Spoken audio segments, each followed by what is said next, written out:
almost every evening for as long as I can remember, and wherever I was in the world, I looked forward to my chats with Susan Mary Rabbi.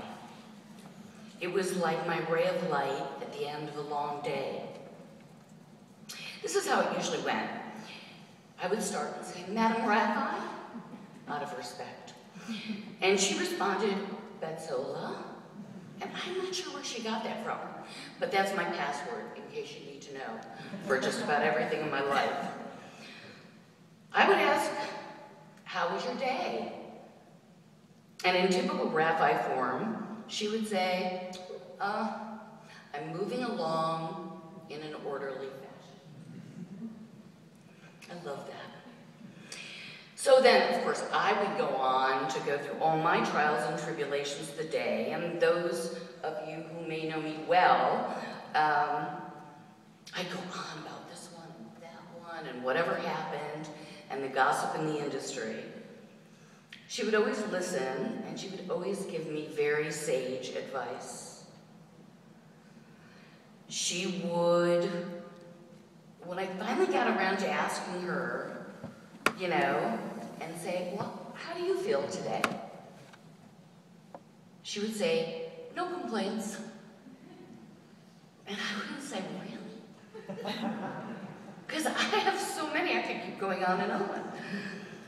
But I think of how extraordinary that was for her, to just never go there and to never have complaints.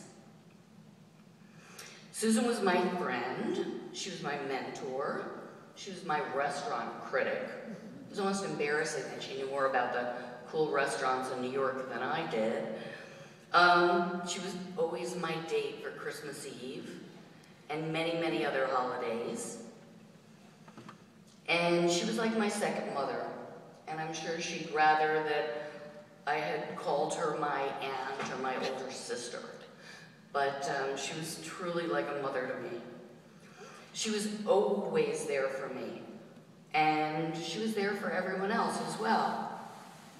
Susan helped everybody who ever came to her. Didn't matter whether it was a brand or a product or a person. I used to tell her frequently that she was the patron of the lost brands and souls. There was no one that she wouldn't help.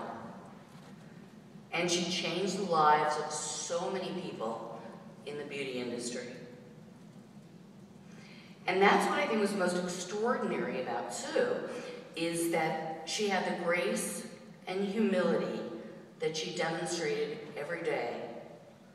So many people get awards in this beauty industry. Many are well-deserved, maybe some not so much. But that never mattered to Sue.